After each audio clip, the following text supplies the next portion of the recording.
É, Seguinte, então a gente estava falando de análise dimensional na semana passada, a gente viu a análise, as curvas do sistema, aí ó, eita droga. A gente viu as curvas do sistema, e isso daqui, né, a gente estava falando que justamente essa curva de Moody, o diagrama de Moody que vocês viram lá em mecânica dos fluidos, a gente tinha uma relação dimensional de pressão, diâmetro, rugosidade aqui, né, comprimento, velocidade, todos esses grupos dimensionais, e a análise dimensional, ela permitia transformar essa análise dimensional em grupos adimensionais com as mesmas variáveis físicas, mas reescritas de forma diferente. Então essa é a grande vantagem da análise dimensional. A gente vai aplicar isso para bomba, né? Então, e aí a gente tem que construir, depois que a gente faz análise dimensional, a gente fica numa relação, esse φ2 aqui, ó, ele é determinado experimentalmente. Então o φ2 é justamente são essas curvas aqui, né? φ2 aqui, φ2, mas para cada condição experimental diferente. Então aqui, né, como a gente tem o ΔH aqui pode ser escrito como ΔP sobre ρ, daqui, né, da equação da energia aplicada entre dois pontos de um tubo reto, né? Então a gente tem um grupo adimensional dependente, que é um grupo que engloba pressão, né? Então a gente pode até chamar esse grupo aqui de coeficiente de pressão, que depende de dois grupos adimensionais, Reynolds e rugosidade relativa. Então o gráfico, por isso que esse gráfico aqui fica um pouquinho poluído, vamos dizer assim, né? Porque a gente tem que ter o Reynolds aqui, a rugosidade relativa aqui e tirar o fator de atrito, né, que depende do coeficiente de pressão, nessa ordenada aqui, né? A gente tem duas ordenadas, do lado esquerdo e do lado direito, e uma abscissa. Bom, e aí, só para isso aqui na verdade é muito mais para dar uma contextualização em bomba, né? A gente vai aplicar isso para bomba. Mas só contextualizando também, né? Isso daqui é o seguinte: é o gráfico do coeficiente de arrasto, ou coeficiente de atrito, ou coeficiente de força, seja lá o que for, que está aqui na ordenada, contra um coeficiente de velocidade, ou Reynolds, como a gente conhece, né? Isso daqui é o número de Reynolds. Então, observa uma coisa interessante, né? O Osborne Reynolds, lá no século XVII, século XVIII, ele chegou num grupo adimensional que ele chamou de critério de transição, que era o ρ VD sobre Mi. Ele nem chamou de Reynolds na época isso daqui, porque ele não sabia, ainda não tinha, né, a ideia da capacidade analítica que isso teria. Espera aí rapidinho, deixa eu só fechar a porta aqui.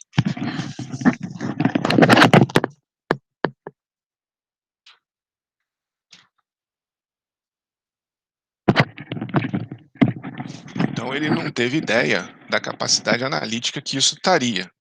E aí, mas aí você vê, essa análise dimensional, essa forma de reorganizar os dados, fez aparecer um grupo adimensional que o Reynolds já tinha estudado. Isso aqui surgiu 100 anos depois, mais ou menos, do que o estudo inicial lá do Reynolds de transição, né? Ele fazia um experimento num tubo transparente, aí injetava um corante, e aí esse corante ele saía em lâminas para um certo regime de escoamento e começava a sair de forma mais turbulenta para outros. E era esse grupo aqui que ele desenvolveu, que ele chamou de critério de transição e que apareceu, né, veio aparecer depois em diversos estudos de mecânica dos fluidos. Esse aqui é um, né, do fator de atrito em escoamento interno.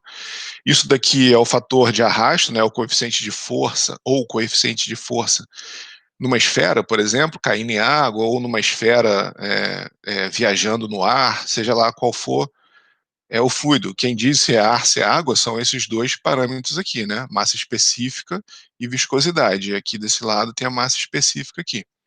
Então, essa é a curva experimental do coeficiente de força, ou coeficiente de atrito, em função do coeficiente de velocidade, que é o Reynolds. Porque aqui, na verdade, a gente pode querer analisar, ou analisou, né, ou veio da análise da velocidade e caiu no número de Reynolds. Por isso que normalmente isso daqui pode ser chamado de coeficiente de velocidade também, tá? É, Então é mais ou menos isso, assim, é um grupo, então observa aqui, né, a gente transformou esse grupo de parâmetros dimensionais nesse outro grupo de parâmetros adimensionais aqui, contendo as mesmas variáveis, né. Na verdade aqui é L, né, em vez de ser D, ou aqui é D, na verdade, é o diâmetro da esfera, D ao quadrado. Então o D está aqui, o D está aqui embaixo, o V está aqui, o Mi está aqui também, tá certo? Então tem todos os grupos que tem ali em cima, na parte dimensional, tem aqui embaixo na parte adimensional, tá? Isso aqui também vocês viram lá em mecânica, desculpa, em transferência de calor, quando viu lá o Biot, quando viu o Nusselt, mas quem? Biot, Nusselt, tem um monte lá em convecção principalmente, né? Prandtl, Peclet, tem um monte de grupo adimensional que que fazia ser mais fácil aquela análise daquele monte de correlação empírica, né, que tinha lá para os coeficientes de transferência de calor por convecção, né? O coeficiente H ele é tão complicado de ser calculado que a gente tem que fazer aquelas correlações e usando a análise dimensional, aquelas correlações, o número de correlações diminui bastante, né? Tem alguns que são, eu não lembro de cabeça, né? Nusselt, Reynolds, elevado a algum expoente A, Prandtl elevado a algum expoente B, né? Então, é uma forma bem simples de correlacionar dados também, né? E aí, ó, uma coisa que a gente vai estudar para bomba e que é usado extensivamente também, né? A análise dimensional permite usar extensivamente esse tipo de coisa, é quando a gente quer fazer uma análise de um modelo em escala para o que acontecerá na vida real, para um modelo, para um protótipo em escala real. Então, por exemplo, ó, aqui, o que o cara está fazendo aqui? Ele está querendo. Aqui, na verdade, ele está vendo muito mais o padrão de escoamento, né? Mas isso daqui seria um túnel de vento, que é um local onde você constrói um modelo em escala. Aí você vai no laboratório e constrói um túnelzinho de vento que você instrumenta, né, esse modelo em escala.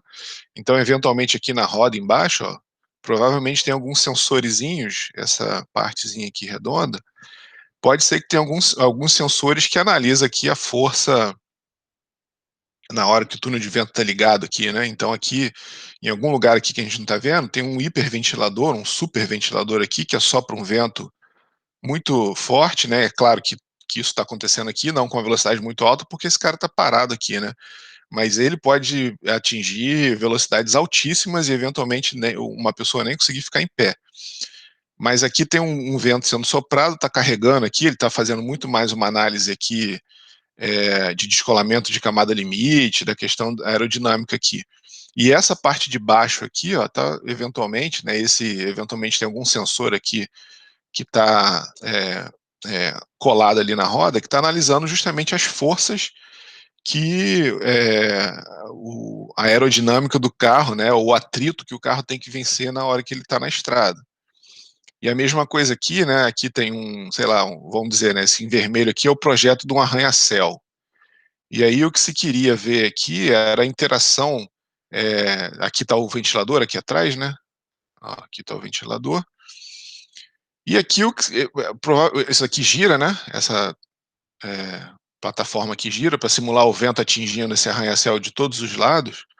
E o que se queria ver aqui, e aí é uma maquete com todos os prédios que tem em volta, como que esses prédios que tem em volta ali influenciariam nas forças que o vento vai desenvolver aqui nesse arranha-céu.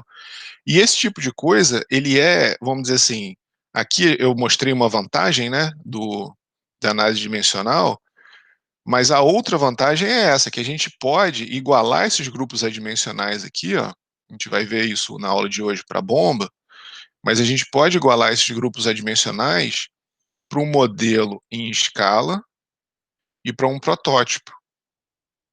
Opa, protótipo. E aí, protótipo.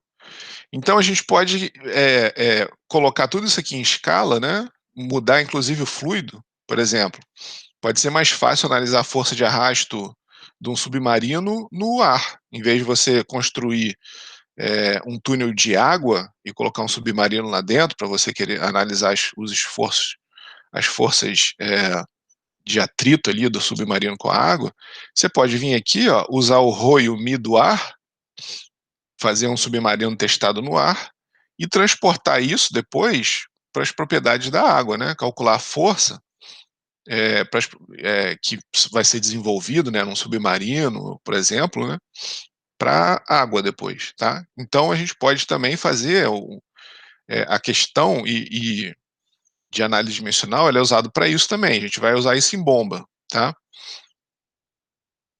A gente vai usar esse fato tanto para comparar famílias de bombas de diâmetros diferentes, por exemplo, né, que o dA é diferente do dB, e a gente sabendo os grupos adimensionais da bomba dA, por exemplo, a gente pode usar isso numa bomba com diâmetro dB. Isso é muito usado quando você tem uma família de bomba que se provou ser, por exemplo,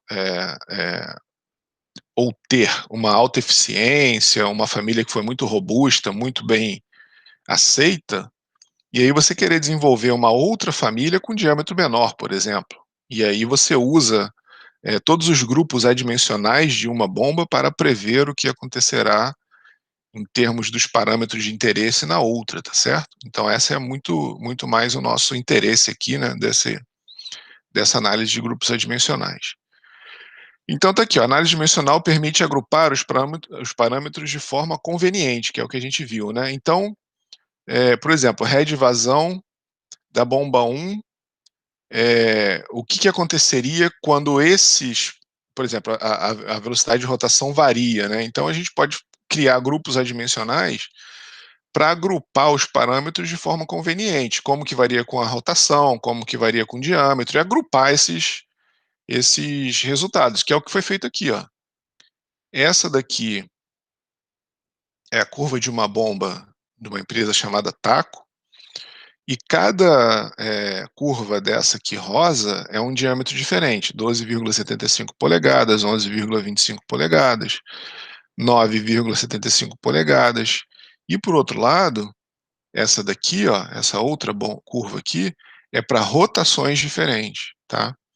Então esse agrupamento aqui, né, a gente conseguiu, pelo menos conceitualmente, observando essas relações que vieram de análise dimensional, tá? E permite desenvolver regras de escala, que é o que a gente viu, né? Como de uma bomba menor para uma bomba maior, qual é a regra para você fazer essa escala, tá? Ou como mudar o ponto de trabalho da bomba, por exemplo, isso daqui, ó, nesse tipo de análise aqui, quando você tem a variação da rotação, você tem a mesma bomba, você tem uma bomba, e aí ela está ligada lá no inversor de frequência, né? A gente só consegue variar a rotação da bomba, do motor elétrico da bomba, se a gente tem um inversor de frequência ligado lá. Então aqui, sei lá, ela está 50 Hz, operando numa determinada condição. Se você aumentar para 60 Hz, existe, por análise dimensional, a gente consegue saber e construir essas curvas aqui depois, para ter já preliminarmente, né, como que a bomba vai se comportar, variando a velocidade de rotação ali do motor, mas a gente já tem previamente, já sabe antes de construir a bomba mesmo, o que vai acontecer, como que essas curvas qual vai ser a cara dessas curvas, tá? Então isso é uma das questões de análise dimensional. Então vamos aplicar isso que a gente estava falando anteriormente para as bombas, né? Então olha só, o que a gente quer? Qual é o interesse das curvas das bombas, né? Ou qual o parâmetro de interesse que a gente quer retirar, os principais, vamos dizer assim, né?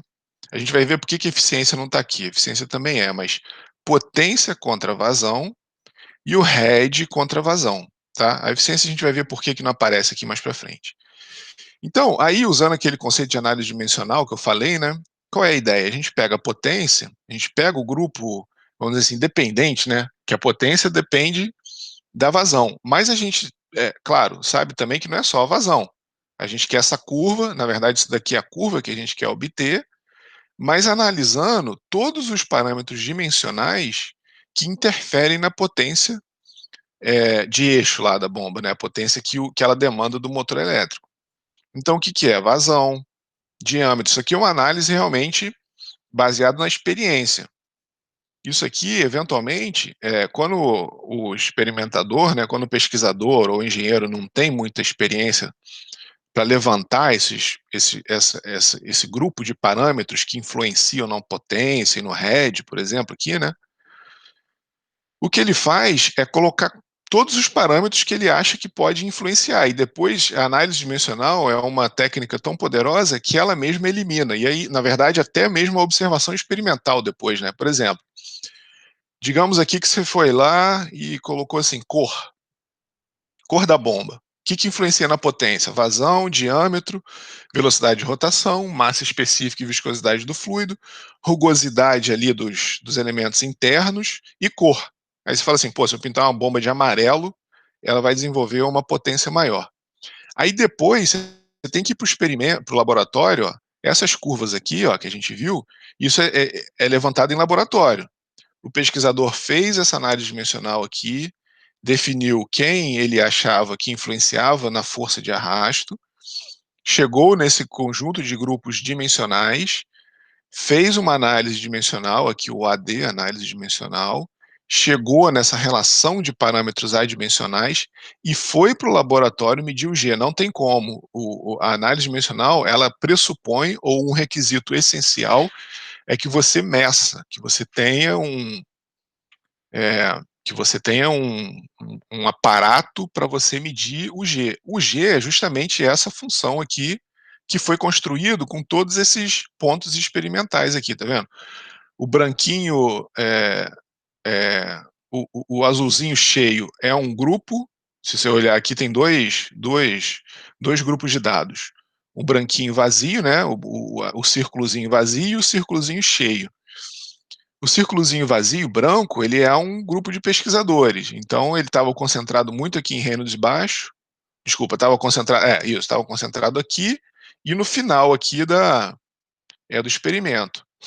O azulzinho cheio, ele estava mais no início e eventualmente um pontinho aqui, ó. Então, são dois grupos de dados experimentais que apresentam boa correlação entre elas, né? Dois grupos de pesquisadores ou de engenheiros que levantaram de forma independente esses dados aqui, né? E como eles foram feitos em cima de grupos adimensionais, eles foram, né, puderam ser comparados. Então, esse ajuste aqui, né, é a função G. Essa linha sólida que está passando aqui é justamente a função G que foi medida. Então, é a mesma coisa para a bomba. Então, a gente vai lá, levanta os grupos, os diversos parâmetros dimensionais que a gente acha que influencia.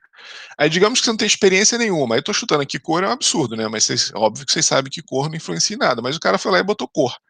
Aí ele foi pro laboratório e fez o levantamento, né, aí a gente chega num grupo, em grupos adimensionais, e depois você tem que medir. Aí você viu que cor não influencia nada.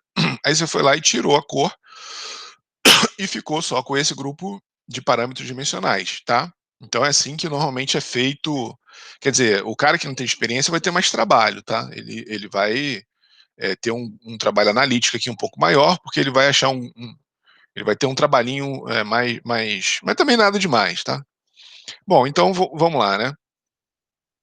Foi identificados 7 parâmetros dimensionais a serem analisados ou variados. Então, se a gente não lançasse mão da análise dimensional, o que a gente teria que fazer aqui era ter uma série de experimentos variando independentemente rugosidade, viscosidade, massa específica, rotação, diâmetro. Imagina, normalmente, sei lá, você tem que ter uns 4 pontos experimentais.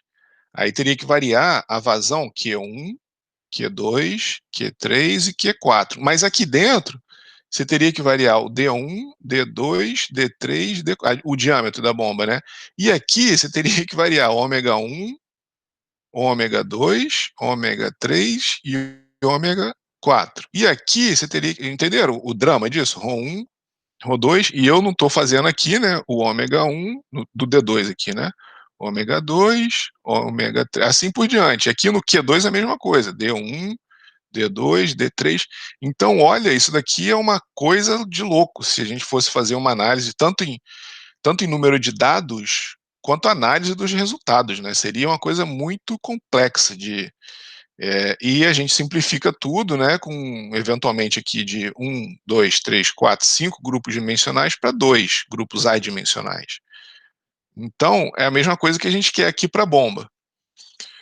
Então a gente quer basicamente potência versus vazão e head versus vazão, tá? Então, usando a técnica de análise dimensional, a gente chega nesses grupos adimensionais. Não é difícil fazer isso, tem lá no livro de McFlu do Fox, vocês podem olhar lá, é bem fácil, na verdade. Então, olha só, o que que a gente chega, quais são os grupos adimensionais? Normalmente o 1 aqui, ó, isso é uma é uma questão que se usa muito em análise dimensional, né? O grupo 1, ele contém a variável dependente. Quem que é a variável dependente aqui, né? Potência e vazão, porque ela está dependendo dos outros grupos aqui que a gente está variando, tá? Então aqui a gente tem o que a gente chama de coeficiente de head, né? Certo? Porque o que a gente quer analisar aqui é o head. Todos esses caras aqui, a aceleração local da gravidade, rotação, diâmetro, estão ali muito mais para dimensionalizar esse cara e tornar a análise mais conveniente. Aqui a gente poderia chamar esse cara de um coeficiente de potência também, né?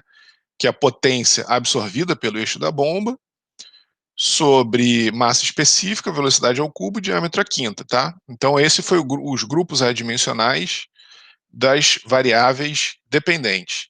E aí, ó, se a gente for nos grupos adimensionais das outras variáveis, ó, esse daqui é a vazão, né? Como a gente adimensionalizaria a vazão com a velocidade de rotação e o diâmetro.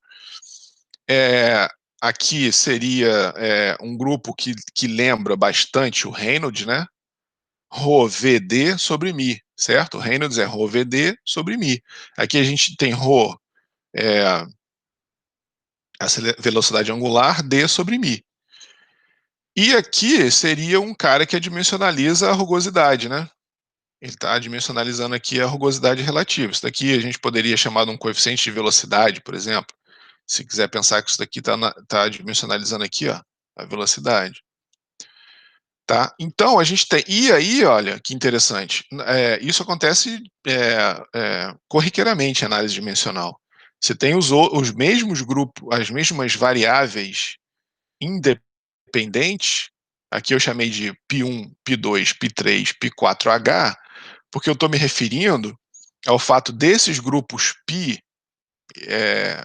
isso daqui também, né, a técnica de análise dimensional, ou teorema dos π de, eu acho que escreve assim, Buckingham. Porque foi esse Buckingham que desenvolveu, na verdade isso já vinha sendo feito há muito tempo, né, essa questão de análise dimensional, mas ele desenvolveu uma maneira bem direta, né, e é bem simples, bem fácil de entender, para chegar nesses grupos adimensionais. Então, e aí π justamente são os grupos adimensionais aqui, por isso que é teorema dos π de Buckingham, porque π são os grupos adimensionais aqui que ele chamou, né? Então π1 é um coeficiente de head, π2 um coeficiente de vazão, π3 um coeficiente de velocidade, se quiser entender assim, né? π4 um coeficiente de rugosidade. Mas de forma mais direta, são grupos adimensionais que permitem simplificar demais esse tipo de análise aqui. Em vez de depender de uma, duas, três, quatro, cinco, seis, sete, né? 7 parâmetros, a gente tem agora 4, que a gente vai inclusive eliminar alguns que a gente, não que não sejam importantes, mas para um uso corriqueiro, eles entram menos na análise, tá? Então, de 7, ó, a gente reduziu de 7 para 4 parâmetros. E aquilo que eu estava falando, olha só, então o que, que a gente tem, ó? Em vez de a gente ter aqui, ó, isso daqui é o equivalente, ó, deixa eu puxar uma seta aqui, opa, tá errado, é pro H aqui embaixo, é aqui, ó. Em vez da gente ter um head vezes vazão, que um head iria demandar essa análise aqui toda, eu ia ter que variar todos os diâmetros, todas as velocidades, todas as massas específicas, toda a viscosidade, toda a rugosidade, depois para um Q2, todo o diâmetro, certo? Eu tenho agora que variar só 3 grupos adimensionais, tá? Para medir esse cara aqui, ó, tá certo? Então, análise, mas eu ainda tenho que ir para o laboratório e fazer o levantamento desse cara aqui, desse G2. Mas eu faço para uma condição controlada de laboratório e depois isso pode ser estendido para uma condição de campo, né? Entenderam? Então, como esses grupos adimensionais aqui, ó, então aquilo que eu estava falando do submarino, ó, eu posso fazer o teste da bomba num fluido que não seja água, porque é só mudar o ρ e o μ aqui do fluido, e depois que esse grupo adimensional, ele depois vai ter que ser ajustado, né, para o ρ e para o μ do fluido que você está bombeando, tá certo? Então, isso daqui tem que ser levantado experimentalmente, não tem jeito, tá? E para potência, vou passar um slide aqui, ó. Então eu chego aqui, ó, nos dois grupos adimensionais, né? E aí, da mesma forma que eu fiz aqui embaixo, ó, no cantinho, essa relação entre a variável dependente e a variável independente para o head, eu fiz aqui embaixo no cantinho também para a potência. É a mesma coisa.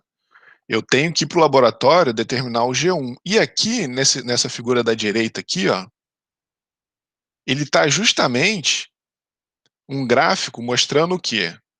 A função G2, que é justamente o π1 do head, né? Que é um G2 de π2 do head, π3 do head, π4 do head, tá certo? Então essa função G2 é essa função aqui, ó. O cara foi para o laboratório, variou esses caras e chegou naquela função ali. A gente vai ver que é até mais simples que isso. Na verdade, aqui não depende do π3 do π4. Porque se dependesse do π3 do π4, ia ter que ter algum lugar aqui no gráfico que eu varie. Igual tem o epsilon sobre d lá da... Igual tem aqui, ó, o que eu estou querendo dizer é isso daqui, ó. Aqui, no diagrama de Moody, deixa eu apagar esse monte de coisa aqui. Você vê que o que a gente ficou foi que o coeficiente de pressão de perda de carga dependia de um π1 e de um π2 aqui, né? Opa, π2 e de um π3. E esse cara aqui era o π1. Então, eu caí de 1, 2, 3, 4, 5, 6, 7, tá a mesma coisa, né? De 7 para 3 aqui, né? De 7 variações de quantidades medidas para 3. Mas como eu tenho um π2, π3, aqui embaixo está o π2 e aqui do lado está o π3. Ó. Então, são dois grupos adimensionais que eu vario. Você observa que nessa curva que eu estou mostrando aqui, ó, apesar do nosso análise dimensional ter chegado em 3 grupos adimensionais, eu só tenho a variação com o coeficiente de vazão aqui, com π2, que a gente vai ver por que a gente consegue eliminar esses outros. Ó. O π3 e o π4, eles não variam muito. O que é o π3 e o π4? Seria o equivalente do Reynolds e da rugosidade relativa. Existe uma questão que é o argumento aqui, né, que para altíssimos Reynolds, olha só o que acontece, por exemplo, no diagrama de Moody, ó.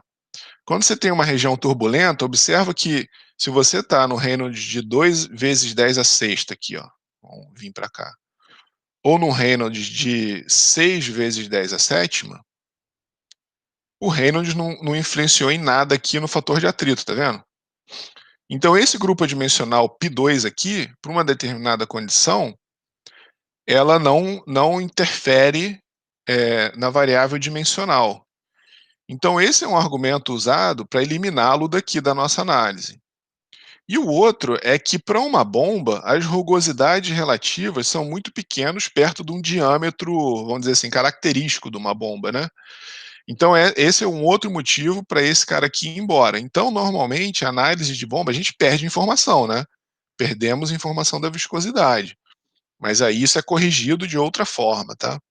Isso é conveniente, é assim que é feito, é assim que é usada a análise extensivamente na indústria, na literatura, mas a gente perde informação, não tem jeito, em troca da simplicidade.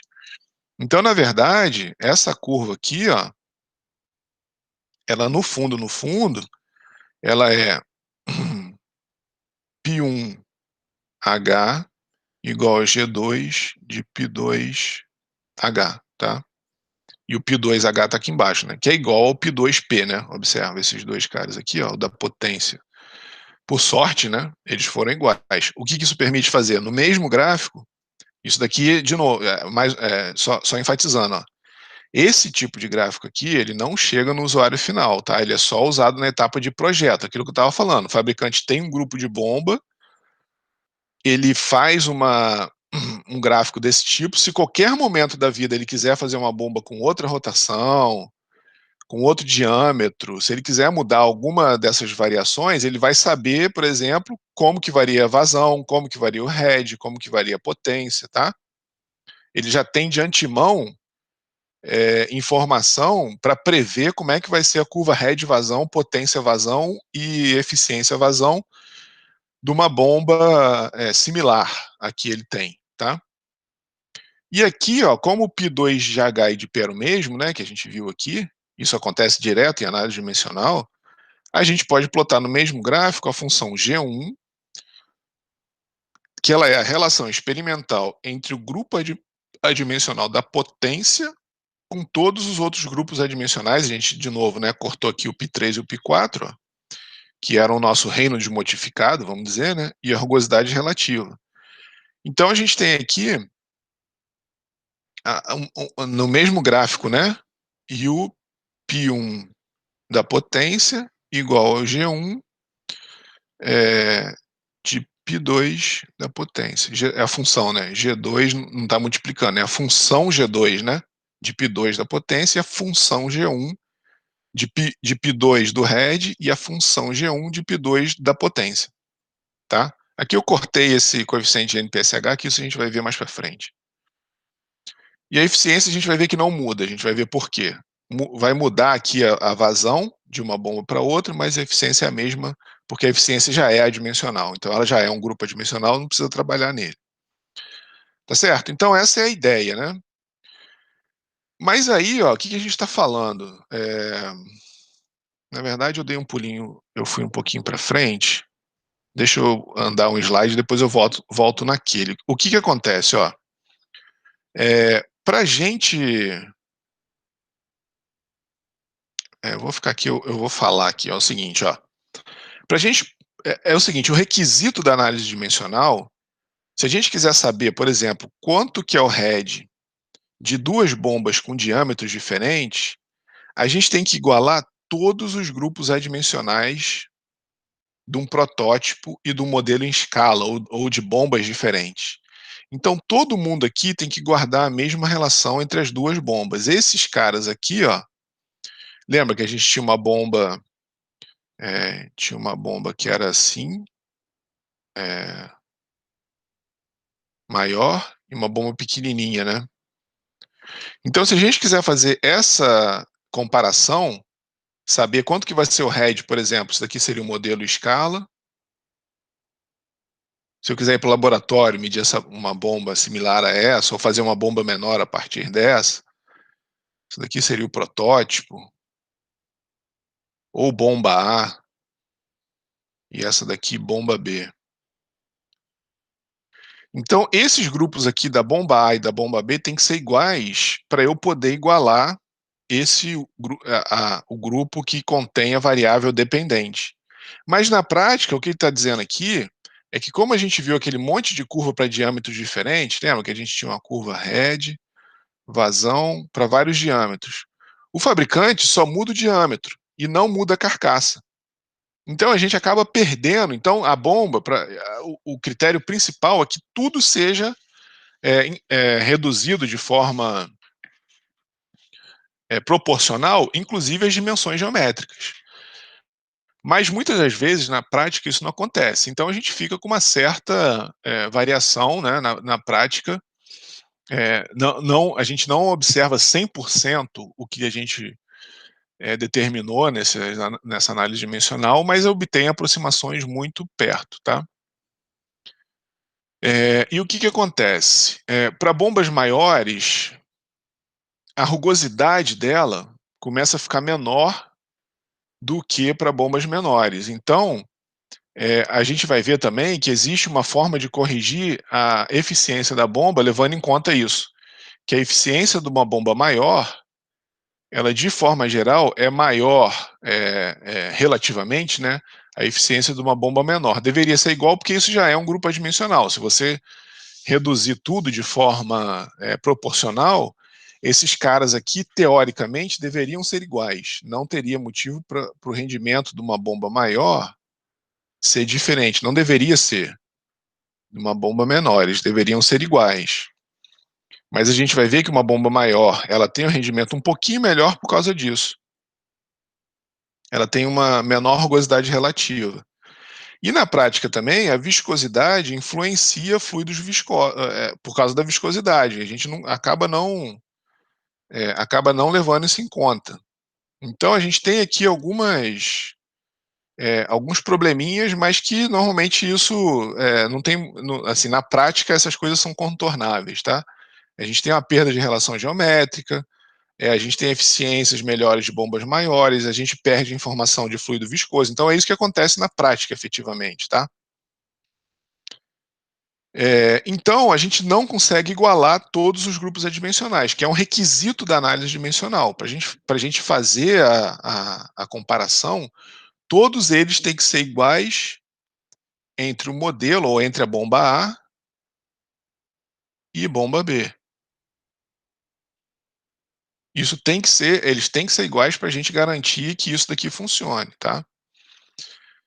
Então, ó, a gente usa o fato de que eles pouco influenciam nas condições de operação geral das bombas, tá? Ele tem influencia sim, mas se a gente pensar que de forma geral,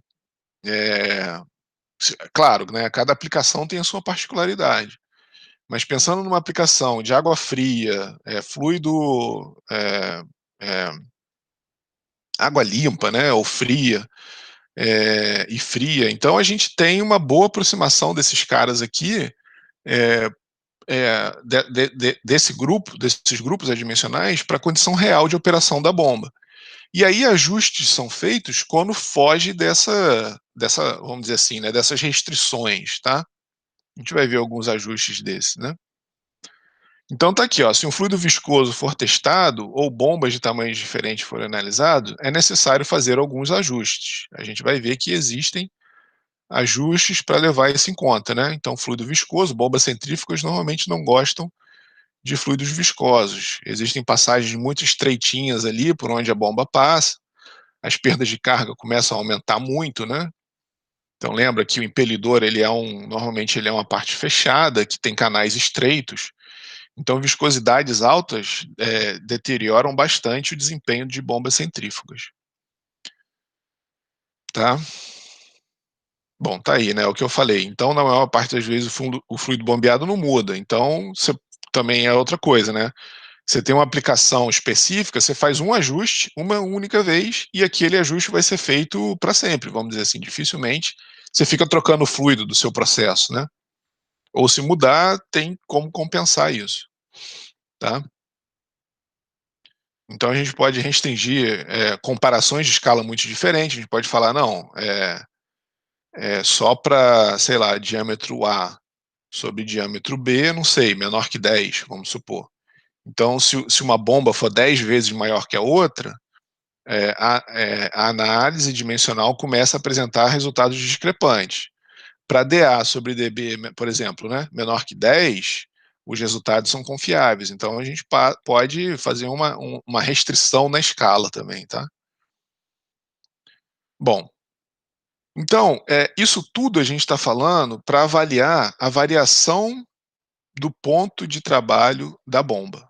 É uma maneira muito conveniente de variar a rotação, de variar diâmetro, né, quando necessário, e ver como isso impacta na curva da bomba. É uma maneira muito fácil de fazer isso. Muito mais do que, por exemplo, ter que ficar resolvendo problema de CFD para cada condição dessa, tá? Então, o que a gente precisa, né? Que eu comentei anteriormente, ó. A gente precisa garantir proporcionalidade geométrica. Então, se uma bomba, sei lá, se ela tem aqui uma bomba DA com um impelidor e as pás, tudo aqui com dimensões, vamos dizer aqui, uma pá com comprimento LA. A outra bomba DB Vou botar uma bomba maior aqui, que aquela ali ficou muito pequenininha, né? Uma outra bomba com diâmetro dB, ela tem que guardar a relação, um dB, e aí aqui o impelidor, com uma pá com comprimento LB. Então, toda a escala de dA para dB tem que ser igual, sei lá, do comprimento da pá LA para o comprimento da pá LB, do, do comprimento global da bomba aqui, entenderam? Então, toda a geometria ela tem que ser proporcional, tudo na bomba. E é isso que eu estava falando. Eventualmente, você tem um impelidor, que ele tem uma carcaça aqui, né? E um certo... Você tem um impelidor com uma carcaça, o fluido está passando por aqui saindo. E aí o que o fabricante faz, em vez de trocar toda a carcaça, ele bota um impelidor menorzinho ou maior na mesma carcaça. Então, de forma geral, a gente não garante a proporcionalidade geométrica, mas tudo bem, a gente compensa isso com algum fator de ajuste, tá? E aí a gente tem que igualar todos os grupos adimensionais independentes. Quem são os grupos independentes? São aqueles caras que variam independente do outro, né? Então o head ele vai variar dependendo, né? O P1 vai variar dependendo do P2. Mas o P2 é minha variável independente, porque eu vario ela de forma independente e o head vai acompanhar, certo? Eu vario esse P2 aqui, que é independente, e ele vai variar o grupo dependente, tá? Então, aqui eu já cortei o P3 e o P4, né? Então, esses caras aqui, ó, eles têm que ser iguais para bomba A e bomba B, para que esse outro grupo aqui também seja igual para a bomba A e para a bomba B, tá? Então, quando a similaridade dinâmica é atingida, que a similaridade dinâmica é isso, é garantir essas duas similaridades aqui, ó, a geométrica e dos grupos adimensionais. Então, a dinâmica é atingida o ponto de operação da curva de performance de uma bomba A e seu correspondente ponto operacional na curva de performance da bomba B são homólogos. Como é que é fácil da gente entender essa questão de ponto homólogo? Imagina aqui, ó, um aerofólio em um protótipo aqui, né, ou em escala real, 8 metros por 40 metros, e aí você tem um modelo em escala aqui, né, um décimo aqui, tá? Então aqui, eventualmente, é uma escala de um décimo, né? Então aqui de 40 foi para 4, de 8 foi para 0,8, de 1 metro aqui foi para 0,1. Esse ponto aqui, asterisco, no protótipo, ele tem o seu ponto homólogo, que tem que estar na mesma localização relativa no modelo em escala. E é a mesma coisa para as bombas. A gente tem os pontos homólogos de vazão e head e potência em duas bombas, A e B, tá? E então esse ponto homólogo seria o P2H da bomba A igual ao P2H da bomba B, né? A gente vai ver isso aqui, um exemplo disso. Então, é o que eu estava falando, né? O P1H também pode ser chamado de coeficiente de head, ou CQ. É só uma nomenclatura, né? O P2H ou P, que é igual, né? Coeficiente de capacidade, ou CH. Opa, tá errado aqui, né? Coeficiente de head, aqui é o CH, e o coeficiente de capacidade é o CQ, tá? De vazão. Que é o P2, que é o grupo que envolve a vazão, né? Ele está errado, está invertido. E o P1 é o grupo que envolve o head. Então, o P1 é o coeficiente de head, CH, e o P2 é o coeficiente de capacidade, CQ. Normalmente, vazão é conhecido como capacidade na indústria. E o P1P, né, é o coeficiente de potência, ou CP, tá? Isso normalmente é conhecido entre os fabricantes assim. E aqui, né, o que a gente tem é justamente aqui, ó. O CH, vou ter alguns slides aqui, né? Aqui o CP, tá? E aí, ó, as leis de similaridade ou leis de afinidade são justamente isso. Para dois estados homólogos A e B, da mesma bomba ou não, né? se eu tiver na mesma bomba variando a rotação, ou variando o diâmetro, ou comparando duas bombas diferentes, eu tenho que igualar os coeficientes aqui, ó, o coeficiente de capacidade. Então eu fico com essa relação aqui de vazão, né? Eu igualei aqui, tá certo? E joguei o QA aqui para baixo, e esse grupo aqui lá para cima. Então a relação de capacidade é a relação de rotação linear, né? Isso aqui é linear, vezes uma relação cúbica aqui, ó, de diâmetro. Para o coeficiente de head, a gente faz a mesma coisa. Ó. O head B sobre o head A é uma relação de aceleração local da gravidade. Então, se a gente sair da Terra, a gente tem como saber como que isso varia no head da bomba. A relação quadrática com a rotação e uma relação quadrática com o diâmetro da bomba. E a potência é a mesma coisa.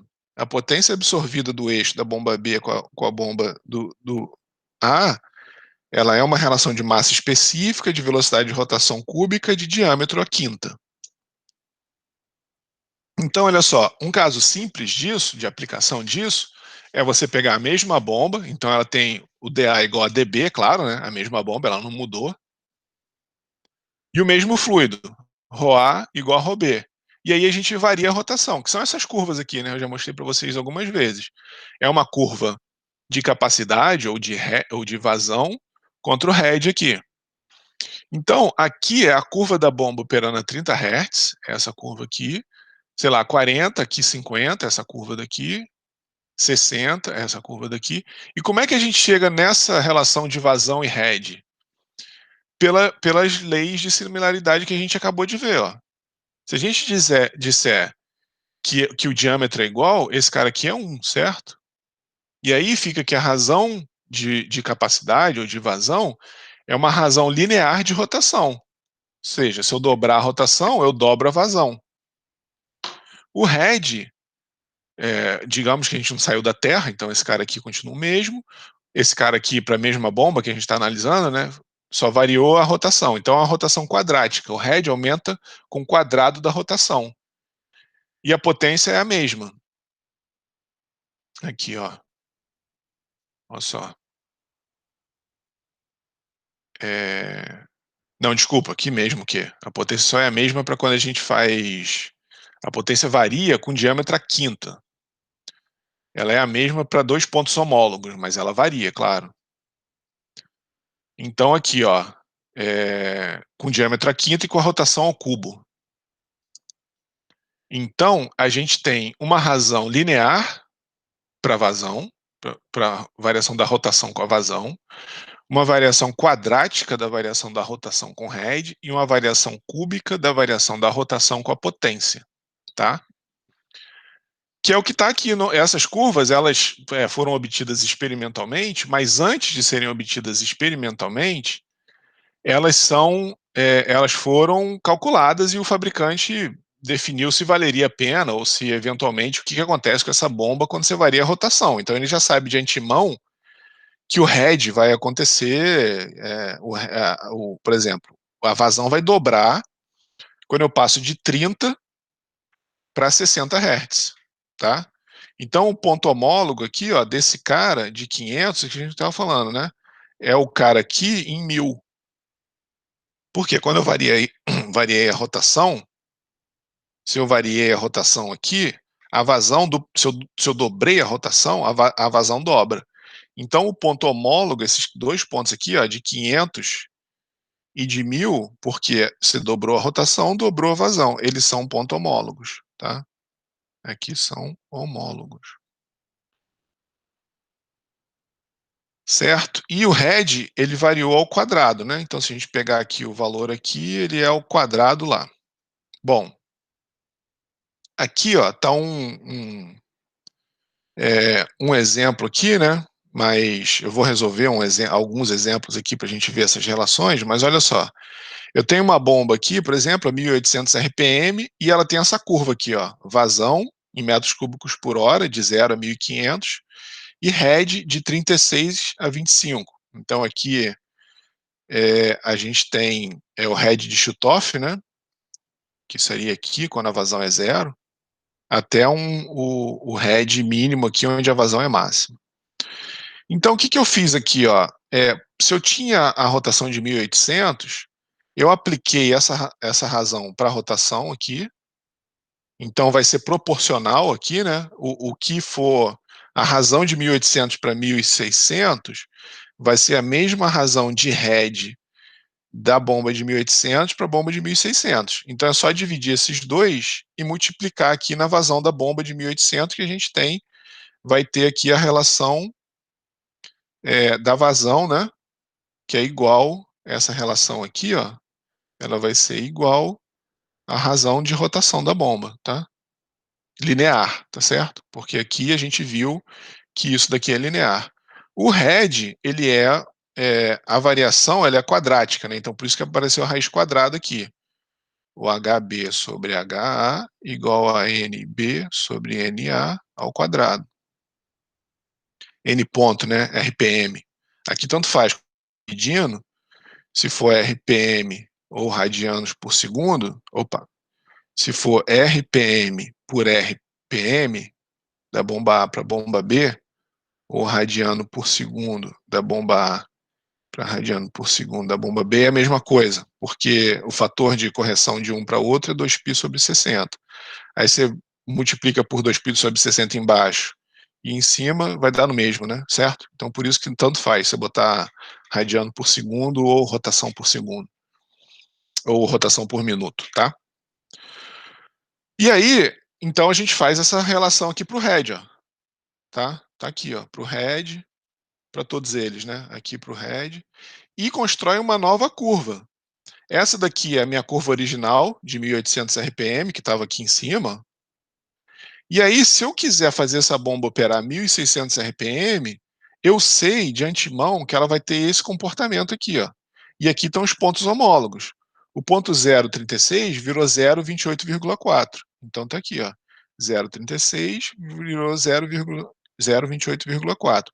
O 250,35, que era esse cara aqui, ó, 250,35, 250 metros cúbicos por hora, 35 metros, virou 222 metros cúbicos por hora, está aqui, e um head de 27,7 metros, que está aqui, tá? Então são os pontos homólogos aí das bombas, né? E elas normalmente têm essa característica aqui, ó. Se a gente for traçar uma reta juntando os pontos homólogos, ela normalmente tem essa característica. O meu desenho não ficou muito legal, né? Mas não. Opa, ixi, ali ficou péssimo. Entendeu? Mas, bom, óbvio, né? Vocês entenderam que tem que passar pelos dois pontos. Eu que estou com dificuldade aqui de acertar ali. Não está tão bonito, esse daqui está mais bonito, né? Então é isso, de forma geral, que acontece, ó, com os pontos homólogos, né? Você tem umas linhas que juntam, que é o que a gente viu aqui, ó, nessa curva de rotação. Quando a gente vê aqui, essa daqui é a curva do limite operacional da bomba, né? Então é bem fácil de ver da potência também, ó. Então são os pontos homólogos aqui, a gente vê pontos homólogos, né? Tá? Então, normalmente, os pontos homólogos se comportam assim, tá certo? E aí é o que a gente falou, né? A eficiência ela é a mesma, ela não muda. Por que que ela varia? Por que que ela vai variar? Olha só, desculpa, não é a potência, hein? Eu falei potência, eu me enganei. É eficiência. A potência varia sim, mas a eficiência é a mesma. Olha só, numericamente isso daqui, ó. Primeiro que ela já é um grupo adimensional, as eficiências já são adimensionais. Então, grupos adimensionais já são por si só, é, é, enfim, parâmetros adimensionais já são por si só grupos adimensionais, que são passíveis de comparação quando você tem escalas diferentes. Então, olha só, vamos fazer a eficiência da bomba A. É a potência cedida ao fluido, né? Gama, que é o ρg, vezes a vazão, vezes o head, sobre a potência absorvida, né? O torque vezes ômega aqui embaixo, né? Potência absorvida no eixo. Então, como é que eu faço a relação para a bomba B de QA variando a rotação, aqui nesse caso que a gente está vendo, né? Quanto que a razão de rotação, de capacidade de vazão? É linear, olha lá, ó, ômega B sobre ômega A. Então, isso daqui, ó, é o QB, tá certo? Isso daqui é o QB. Lembra que o QB, ou sobre QA, né? Igual a ômega B. Opa, ficou ruim aqui, né? Então, esse é aquele nosso grupo π2HP, né? O segundo grupo adimensional lá do head e da potência. Então ele dizia isso aqui para mesmo diâmetro, para a mesma massa específica, né? Esse cara aqui, né? Esse cara aqui, ó. Opa, na verdade, é o P1 ou o P2? Agora eu me enrolei. É o P2 mesmo, tô certo. Então é o P2. Certo? Então é esse grupo aqui, P2, que tá lá, ó, QB sobre QA, ômega B sobre ômega A. Foi por isso que eu vim aqui, ó, e botei, né, que é o que a gente sabe, né, QB sobre QA igual a ômega B sobre, sobre ômega A, tá? Então tá aqui. Eu joguei, substituí aqui o QB, que é a ômega B sobre ômega A. Fiz a mesma coisa para o head do B, né? Isso daqui da mesma forma é o head do B. E aqui a mesma coisa, ó, potência absorvida, isso daqui é igual potência absorvida do B, que é a potência absorvida do A em relação cúbica, tá?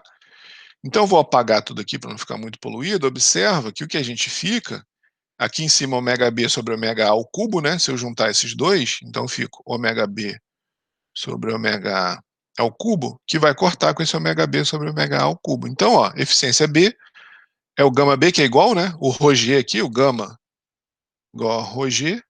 Então, isso daqui é igual, gama A igual a gama B, QA, HA, potência absorvida A. Então, a eficiência é igual, mas os pontos homólogos, eles variam um pouquinho, porque a vazão varia, tá certo? Então, a nossa curva de vazão contra eficiência é essa para a bomba a 1.800 RPM. A gente só tem que transformar a vazão, aqui, ó, e repete a eficiência, tá? Então, a gente fica com essa curva aqui de vazão contra eficiência para a bomba 1.800 e para a bomba 1.600. Esses pontos aqui homólogos, ó, eles têm a mesma ordenada aqui, tá? Não varia a ordenada aqui, é igual, tá vendo? A setinha aqui ficou meio torta, principalmente essa aqui, né? Mas aqui ela não variou, ela só deslocou aqui, ó. Ela só deslocou ômega B sobre ômega A, tá? Que é a razão das vazões aqui, né? Certo? Esse deslocamento é ômega B sobre ômega A, tá? E aí, qual é a outra análise que a gente pode fazer? Ó? Usar o mesmo fluido, a mesma massa específica, a mesma rotação, e variar o diâmetro do impelidor. Então, aí a gente pega esses grupos adimensionais, certo? E varia o diâmetro aqui, ó. Mantém a rotação constante e varia o diâmetro. Aqui é a mesma coisa, varia o diâmetro. Observa que agora as relações vão mudar um pouco, ó. Olha lá. Então a gente tem QB sobre QA é DB sobre DA ao cubo. HB sobre HA, DB sobre DA ao quadrado. Potência quinta. E a eficiência, mesma análise, ó. Exatamente a mesma análise. Esse cara aqui corta com esse cara aqui. Então as eficiências são iguais, mas a vazão muda na razão ao cubo aqui, tá? Então essas são as curvas aqui, ó, que a gente já viu algumas vezes anteriormente. E ele bota aqui, né, 1.160 RPM, ó. Aqui ele sempre, normalmente é dito qual a velocidade de rotação que a bomba tem que trabalhar, né? Então a gente tem aqui a vazão, aqui o head, e aqui a gente teria o D1, aqui o D2, aqui o D3, tá certo? Aqui o D4, D5.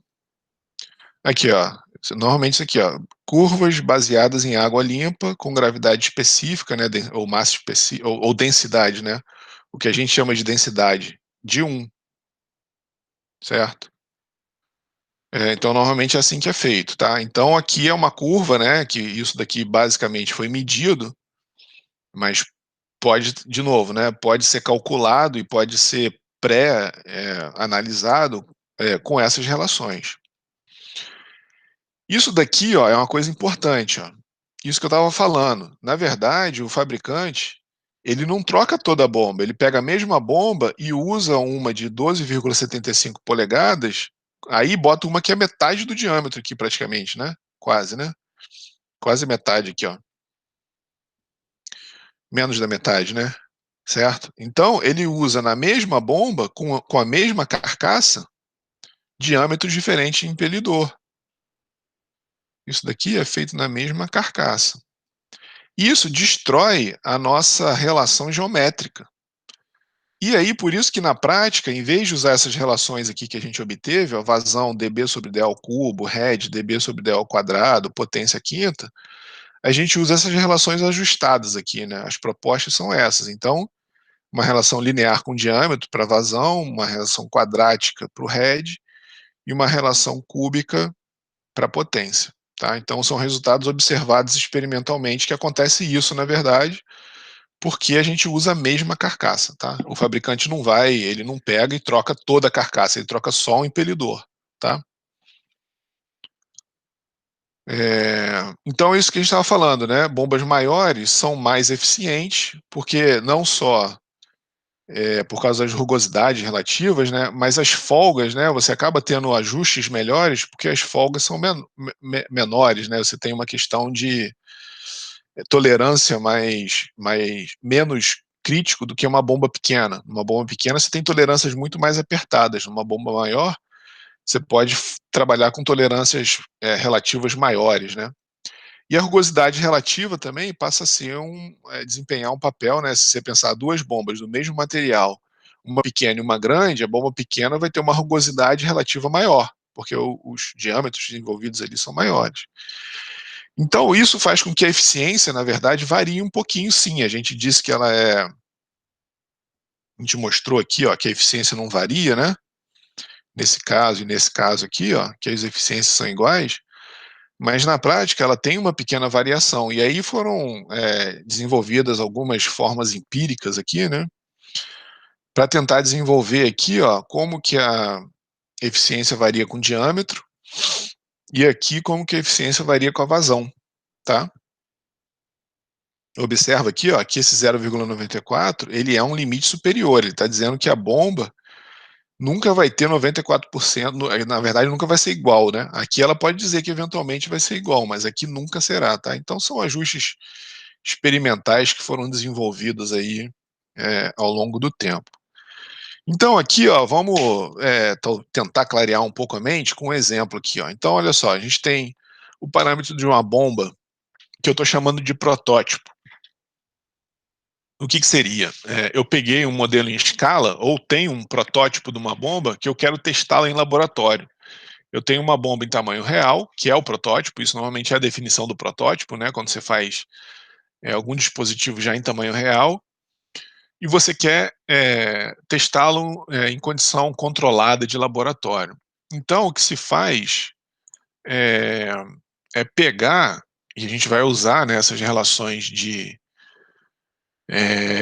análise dimensional, de similaridade que a gente desenvolveu, para ver os parâmetros da bomba do modelo em escala que a gente está estudando. Então, olha só, o protótipo, ele está trabalhando a 400 RPM, vazão de 1,7 metros cúbicos por segundo, e ele tem um head, né, uma altura manométrica de 36,5 metros e potência de 725 kW. Então essas são todas as informações do protótipo, da bomba em tamanho real.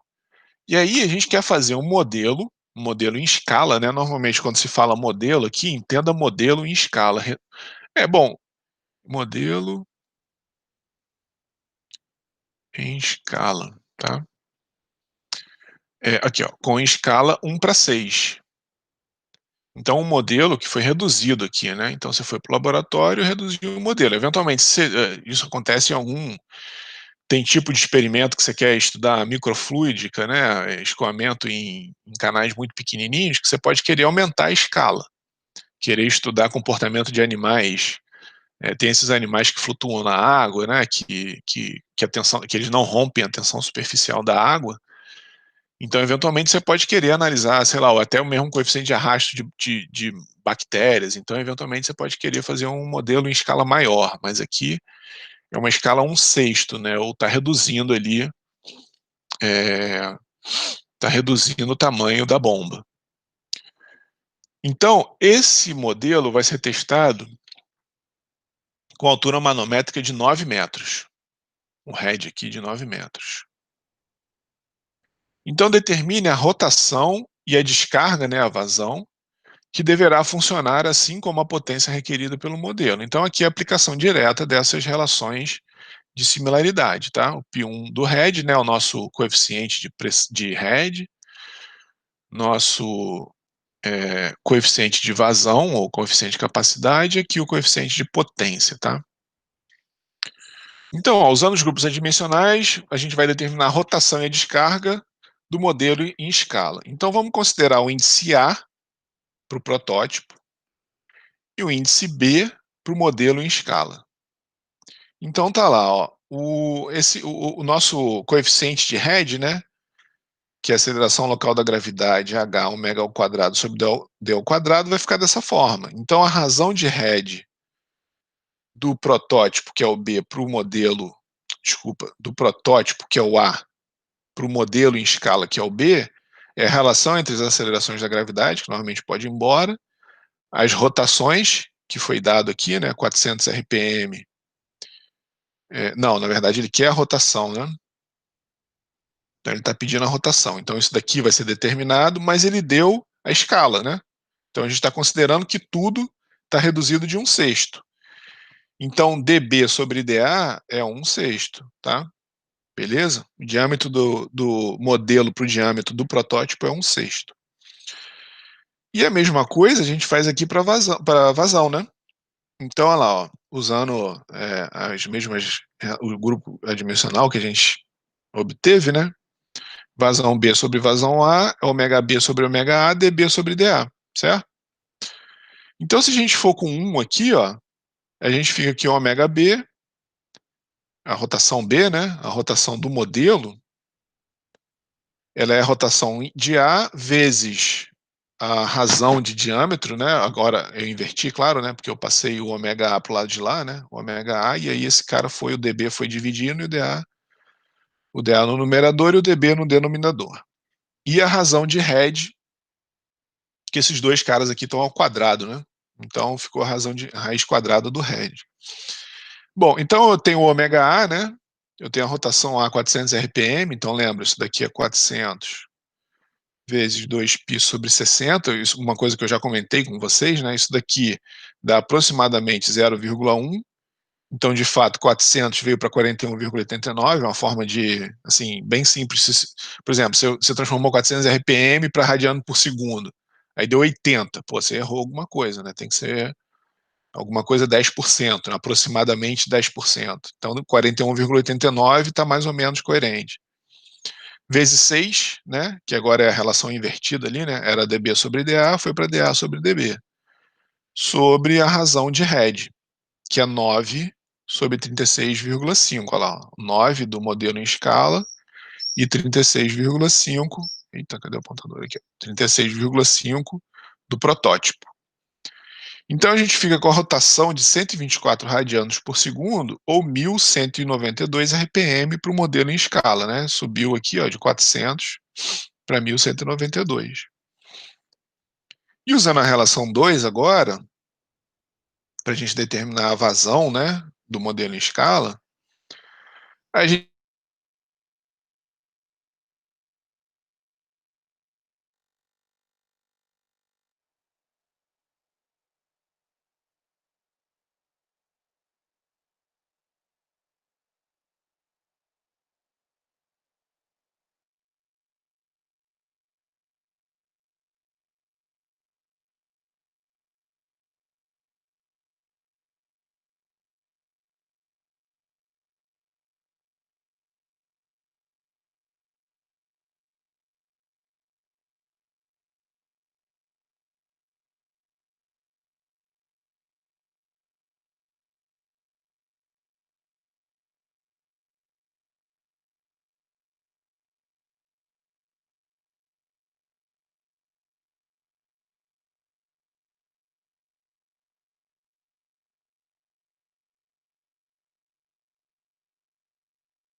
Voltei. Conexão caiu agora. Tela inteira, tela 1, compartilhar.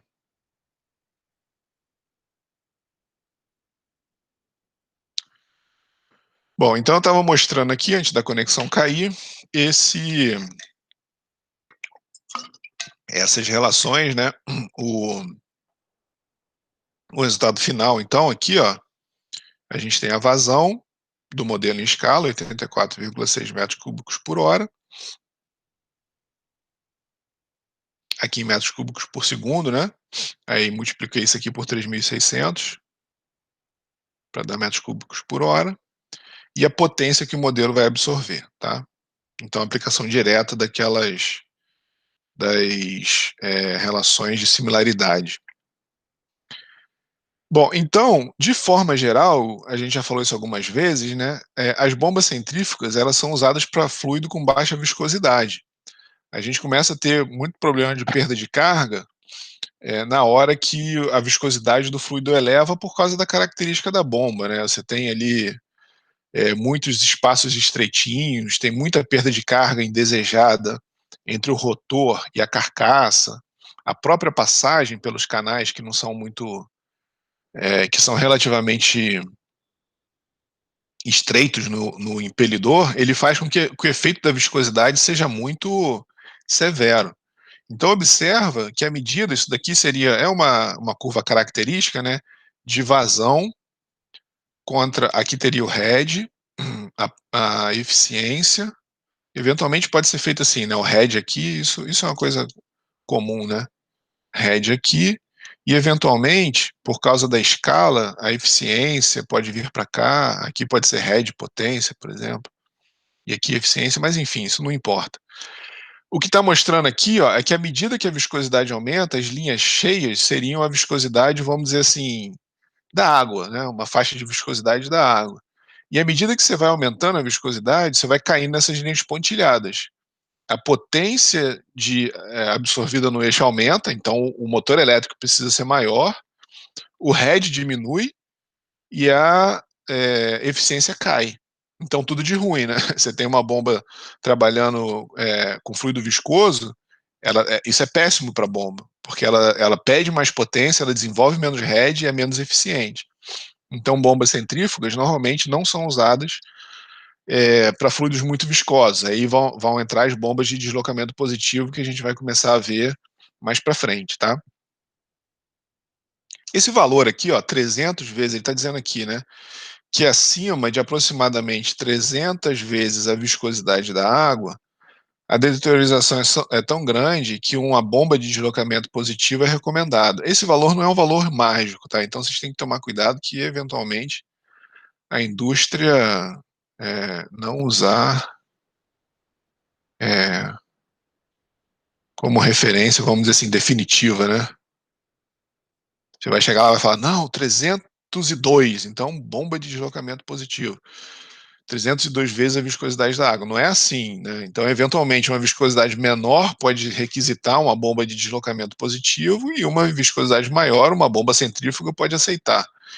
Isso é muito fabricante, às vezes desenvolve técnica ou um projeto de impelidor que resolve o problema, tá? Então, isso daí tem que sempre ser consultado, sempre trabalhar com o catálogo de fabricante, é sempre importante contactar o fabricante, né? Porque eventualmente eles têm soluções apropriadas. Isso é só uma questão mais didática aqui, tá? Isso é só vamos dizer assim, um limite didático.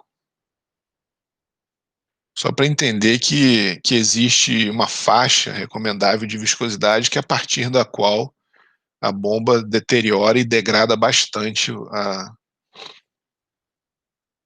eficiência dela, né? Bom, a velocidade específica, agora a gente vai falar de velocidade específica. Então, é um outro grupo adimensional que surgiu de grupos adimensionais, né? É um parâmetro único envolvendo vazão, rotação, desculpa, vazão head e a rotação, a velocidade angular, né?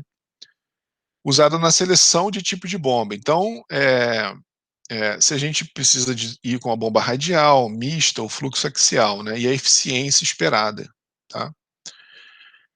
Então é usado como um critério do fabricante no projeto e do usuário na seleção. Então, se você tem um conjunto head, vazão e velocidade de rotação, você pode de antemão saber se você vai precisar de uma bomba radial, de uma bomba de fluxo misto ou de uma bomba axial, tá? Vamos ver como é que isso é feito, né? Então também é um critério para o tamanho, né? Então isso pode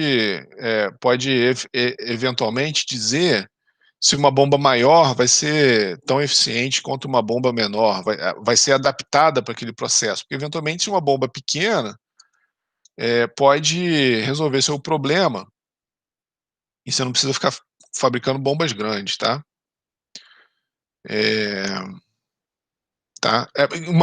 Porque isso é o seguinte, ó, uma vez que você determinou a velocidade específica, todo grupo de bombas semelhantes de diâmetros diferentes tem a mesma velocidade específica. Então você faz uma velocidade específica qualquer e compara, vê qual o menor diâmetro, né?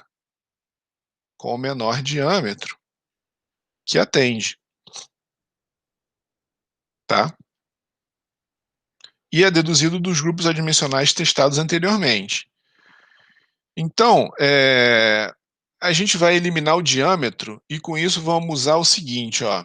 A gente vai usar os coeficientes de head aqui, né? Coeficiente de head. Esse daqui é o coeficiente de vazão.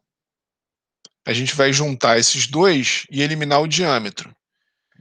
Então, o que a gente vai fazer? Vai pegar o π1 elevar a menos 3 quartos e o π2 elevar a meio. Fazendo isso, quer dizer, por que isso foi feito? Né? É uma maneira de escrever por que esses... foram testados vários outros, é claro, mas aí chegaram nessa relação que fez com que a gente obtivesse um parâmetro que ele é muito conveniente para a bomba. A gente vai ver uns exemplos de aplicação disso, né? Que é a velocidade específica, que permite caracterizar uma família de bombas, tá? Então, é a velocidade de rotação, né, o ômega, em radianos por segundo, a vazão, a aceleração local da gravidade, o head elevado a 3 quartos. Então, os dois aqui são elevados a 3 quartos. Então, aqui, ó, que é uma aplicação muito importante da velocidade específica, né? Se a gente calcula a velocidade específica, e aí, dependendo de onde a gente cair, então a gente tem lá uma rotação, isso aqui normalmente pode ser determinado, pode ser um requisito do motor elétrico, né? Eventualmente. A vazão de processo, aqui também processo. Então, eventualmente, a gente tem essas informações, a gente consegue de antemão saber em qual região a gente vai estar aqui de velocidade específica. Então, por exemplo, se eu calculei uma velocidade específica entre 4 e 5 mil, eu estou numa região meio cinzenta aqui, né, meio nebulosa, meio duvidosa, que pode ser uma bomba centrífuga ou de fluxo misto. Mesma coisa aqui, né, uma bomba aqui de fluxo misto ou axial, também é uma região aqui duvidosa. Mas se eu tiver aqui com a velocidade específica de 600, não tem muita dúvida que eu tenho que estar com uma bomba centrífuga de, não sei, aqui 6 mil eventualmente, não tem muita dúvida que eu tenho que estar com uma bomba de fluxo misto, tá? Então existem acima de 15 mil, eu tenho que ir com uma bomba axial. Porque a gente vai até ver alguns exemplos, nada impede a gente usar aqui uma bomba axial, se você quiser. Mas vai ser uma bomba tão grande e que vai demandar uma potência tão enorme, né? A gente vai tem um exemplo que vai mostrar isso. Então, assim, não é, você fala assim, é impossível. Não, não é impossível. Mas você vai ser pouquíssimo eficiente se você fizer isso, tá? Tiver aqui com uma bomba axial nessa região. Aqui, né, a mesma bomba, se você tiver com NS de 15 mil, uma bomba aqui que teria um diâmetro menor, uma potência menor, aqui vai ter um diâmetro gigantesco e uma potência enorme, tá? Essa é mais a questão. Bom, e aí a questão é que esse grupo adimensional, ele poderia ser também feito variando, né, a gente poderia ter aqui velocidade específica contra vazão e ter uma curva aí qualquer. Mas de forma geral, como ele é muito mais um critério comparativo, ele é um ponto e normalmente é definido, se aqui for eficiência, a velocidade específica, ela normalmente está relacionada ao head e à vazão no ponto de máxima eficiência, né, Best Efficiency Point, isso que é o BEP aqui, tá? Então, de forma geral, na indústria e até mesmo em outras, sei lá, em estudos de bombas, a velocidade específica ela é definida aqui, tá? Definida aqui no ponto de maior eficiência. E aí você compara a velocidade específica para as duas situações, né, que você quer analisar, tá? É, e aí, só uma questão aqui de ordem prática, é que se vocês olharem na indústria, deixa eu ver se eu botei aqui. Só uma questão de ordem prática, que na indústria, isso é um grupo adimensional. Se você pegar a dimensão aqui 1/segundo, raiz quadrada de metro cúbico sobre segundo, é, é, G elevado a 3 quartos e H elevado a 3 quartos, isso daqui é 100 unidade, tá? É um grupo adimensional igual é o epsilon sobre D lá, que é milímetro sobre milímetro, né? A rugosidade relativa, ou metro sobre metro. Então, isso daqui é 100 unidade, né? Então, isso daqui também. Mas na prática, na indústria, o pessoal faz uma mistureba danada. Então, em vez de usar parâmetros aqui que forneceriam uma, um grupo adimensional, eles fazem coisas meio doidas, assim. Então, por exemplo, usa rotação em RPM, então por isso que normalmente o pessoal faz isso, né? Velocidade específica nos Estados Unidos, velocidade específica na Europa. Então, nos Estados Unidos, usa rotação em RPM, vazão em galão por minuto, e embaixo eles cortam o G e usa só P elevado a 3 quartos. No sistema métrico, né, na Europa, usa rotação em Hertz, vazão em metro cúbico por segundo, e aqui metro por segundo ao quadrado. Não, aqui até que tá certo, né? Porque o head é metro e G é metro por segundo ao quadrado. Aqui até que estaria certo. Só o Hertz aqui que seria radiano por segundo. Tá? Então, existem, e aí o que o pessoal faz é fatores de conversão de um para o outro, né? Então aqui a velocidade específica adimensional para o americano, ou adimensional para o europeu, europeu para o americano, americano para o adimensional. Então, enfim, se você quiser, a questão é essa, né? Se você tem uma tabela igual essa daqui, ela está com o americano. Então, se você quiser usar essa tabela, você tem que entrar com a rotação em RPM, converter a sua vazão para galão por minuto e o head em pé, tá? Então, você pode usar desde que você respeite aqui, né? Desde que você respeite o desrespeito que o cara teve na hora de escrever esse grupo adimensional, tá? Então, aí você pode comparar com o que ele está fazendo. Mas a rigor, se você quiser ser rigoroso e fazer uma análise adimensional, essa é a forma de escrever, essa aqui é a forma de escrever a velocidade específica adimensional. E aí, de novo, né? Aqui é o mesmo gráfico que eu apresentei anteriormente, voltando aqui alguns slides, aqui, ó, é o mesmo gráfico daqui, só que um pouquinho mais claro, né? Isso aqui eu peguei de outro livro. Então tá aqui, ó, a velocidade específica aqui, ó, aqui tá ela adimensional. Então é o NS aqui, ó. E o NSD, o D aqui é de dimensional, então quando calcula dessa forma, aqui seria o NSD, tá? RPM, galão por minuto, pé 3 a quarto, elevado a 3 quartos.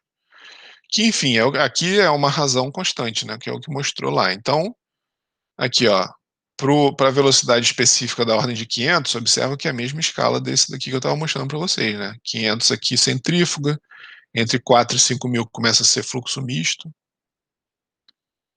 Aqui, né? 4 e 5 mil, você entra aqui no fluxo misto, tem aquela região nebulosa aqui, né? Tá? Então, o que é a bomba centrífuga? Seria aqui a bomba centrífuga puramente, pura centrífuga radial, né? o escoamento entra aqui, axial ao eixo e sai radial ali, né? E à medida que ela começa a entrar axial e sai com certo ângulo, tá vendo aqui, ó? Você observa que aqui ela passa por uma região radial maior do que aqui. Aqui ela tem uma componente que é, vamos dizer assim, menos radial, né? Aqui também. E aqui ela entra e sai com um certo ângulo, né? Então você começa a ter bomba de fluxo misto e finalmente até as bombas de fluxo axial, né? Que aí você tem praticamente uma hélice aqui, tá? Que empurra o escoamento, que dá muito menos head, muito mais vazão, né? Então, esse cara aqui, né, o termo aqui do numerador, eventualmente começa a ficar alto, né? Porque o termo de vazão aqui começa a subir muito, né? Essas bombas axiais são para vazões altas e heads baixos. Que é sopradores, né? São sopradores, ventiladores. Você não quer muita. A perda de carga é só para passar pelo sistema ali, né? O sistema de ar-condicionado, por exemplo. Você não tem uma contrapressão muito grande para vencer. Então, por isso que as velocidades específicas começam a crescer muito aqui na medida que você vai entrando em bombas de fluxo axial. Então, é uma forma, né, de você ter uma ideia de onde você estaria, né, tá? Existem exemplos aqui que vão nos mostrar a aplicação disso. Então, olha só. Isso daqui, ó, é o seguinte, ó, o fabricante tem essa curva aqui de família de bomba, tá? Essas curvas aqui, ó, coeficiente de head, né? A eficiência, coeficiente de potência, isso daqui a gente esquece pelo momento. Isso aqui é o de NPSH. A gente vai falar isso mais para frente. Então, o que ele quer? A gente quer usar uma bomba centrífuga da família de bombas, né? Essa daqui é a família de bombas, abaixo, né? Para entregar 100 mil galões por minuto de água a 60 Fahrenheit com head de 25 feet, 25 pés. Ele quer saber qual o tamanho da bomba e a velocidade e a potência, assumindo a operação no Best Efficiency Point, né, no BEP, o ponto de melhor eficiência. Então, qual é o ponto de melhor eficiência? Está aqui, mais ou menos, né? Onde a eficiência é máxima aqui, ó, tá? É isso que ele está informando aqui. Agora, isso é importante aqui, ó, que o pessoal faz muita zona, né? Que eu estava falando, esse lance da velocidade específica. Essa curva aqui, ela foi considerada, considerando o ômega aqui, ó. Então, sempre que a gente achar um ômega, ele vai sair em rotação, em vez de RPM, ele vai sair em rotação por segundo. Ou hot, sei lá, se você quiser, né? Rotação por segundo. É o RPS, né? Em vez do RPM, certo? Então foi a maneira como essa bomba foi, como essa família de curva aqui foi construída. É meio bagunçado, mas a indústria tem dessas coisas. Tá? Então esse é o coeficiente de head, o de potência, que é igual, né? O de head é igual para os dois aqui, né? Tá? Ou desculpa, o de vazão, né? O coeficiente de capacidade é igual ao coeficiente de head de potência. Bom, então, para determinar o head, o que a gente faz? Olha só, no ponto de melhor eficiência, o CH, eu peguei uma coisa aqui no meio porque ele observa isso que a gente estava falando, né? Isso aqui é até bem ilustrativo daquilo que a gente estava comentando. Quando você tem bombas diferentes, e aí como a gente não muda a carcaça, a gente acaba não tendo perfeitamente se a gente diminuísse a carcaça proporcionalmente ao diâmetro do impelidor, essas duas curvas iriam estar perfeitamente uma em cima da outra. Tá? Essa é a curva do coeficiente de head, a preta pontilhada aqui para diâmetro de 32 polegadas e a azul sólida para de 38. Então a gente, sei lá, eu peguei, não me preocupei muito aqui, né? Poderia pegar um valor médio aqui, eu peguei alguma coisa para ficar a conta redonda aqui, ó, o 5, tá? Então no ponto de melhor eficiência, o coeficiente de head é 5. Tirei do gráfico aqui, tá? Tá aqui, né? Fiz essa equivalência aqui, ó, ponto de melhor eficiência. Você pode olhar um pouquinho para o lado também. Então, isso daqui é mais no olhômetro, né? Então, ó, 5, coeficiente de head, é G vezes H, né? Ômega ao quadrado, D ao quadrado.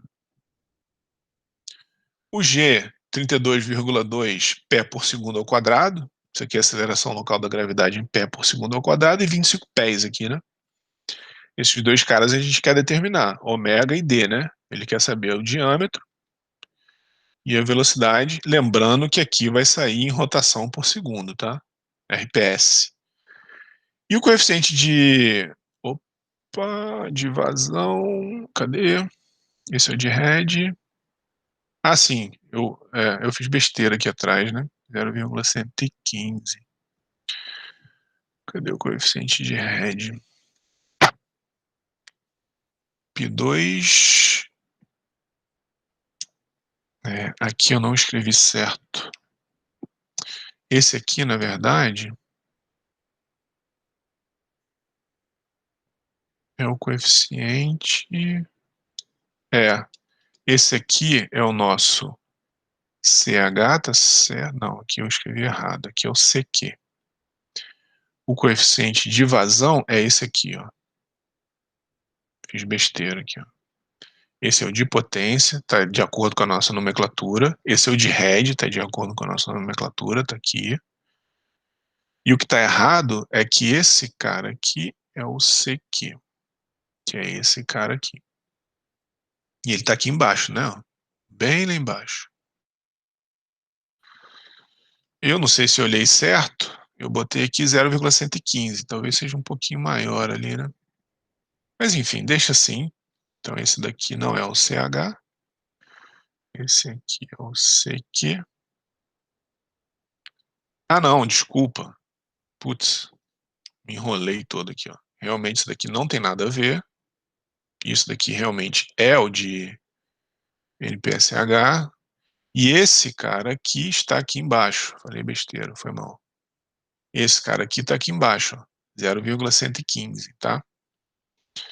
Então a gente tem o coeficiente de head aqui da ordenada, o coeficiente de vazão da abscissa e o coeficiente de potência aqui dessa abscissa do lado direito. Agora sim, tá aqui, ó, 0,115 veio daqui, ó. Me embananei um pouco aqui, tá? Então isso daqui é a vazão sobre ômega d ao cubo, né? Então a vazão ele deu ali, ó, 100 mil galões por minuto. Então a gente simplesmente bota aqui, ó, 100 mil, transformando de minuto para segundo e de galão para pé cúbico. Esse cara aqui, ó, transforma de galão para pé cúbico, tá?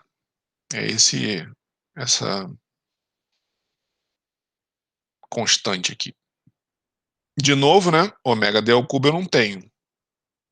Então fica com um sisteminha. Esse cara aqui veio do coeficiente de head e esse cara aqui veio do coeficiente de vazão, de capacidade.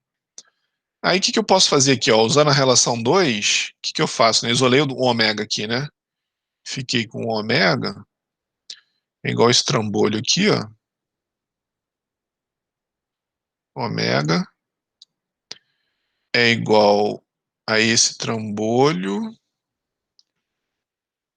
sobre 0,15. Vamos chamar esse cara aqui de estrela, né? A essa estrela sobre 0,115 d ao cubo. E essa estrela sobre 0,115 deu 1937, tá? É a estrela sobre 0,115 d ao cubo. Então, substituir em 1, agora eu pego esse cara e volto aqui, né? Pego esse cara aqui e jogo aqui dentro e isolo o D, né? Então 5, 32,2 vezes 25, ômega ao quadrado, que aí eu pego esse cara aqui, né, ao quadrado e D ao... Opa, isso. Pego esse cara aqui, levo ao quadrado, né, e multiplico por D ao quadrado. Então fico com essa relação aqui, né? Esse cara aqui vai dar a sexta, né? Esse cara ao quadrado,